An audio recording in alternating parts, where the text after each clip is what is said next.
This incident is from several years ago. There was a boy named Saad.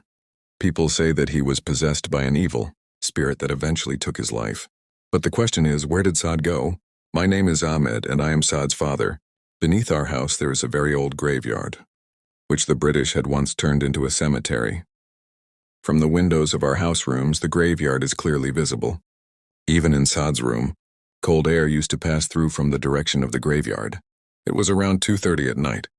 Saad was studying as usual. He looked out of the window and saw a woman standing there. But her face had no identity, no features. Saad became restless and anxious. Suddenly, screaming sounds started coming from somewhere, as if someone had seen something. Terrifying. He had no idea how the scene outside changed before his eyes. Saad went closer to the window and saw the woman, and slowly she began moving toward the graveyard.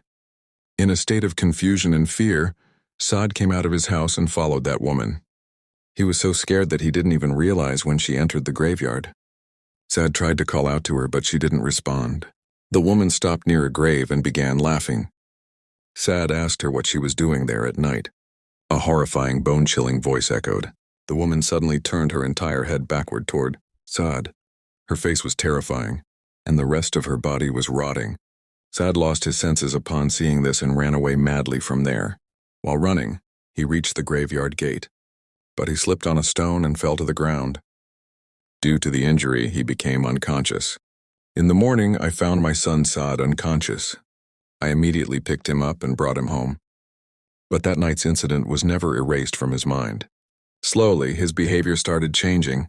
He said that blood used to drip from the ceiling of his room, and that woman appeared in his dreams.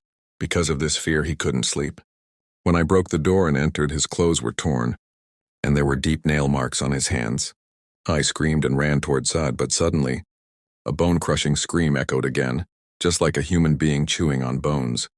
Saad turned his head backward like that woman, and as I watched, Saad's body fell lifeless to the ground.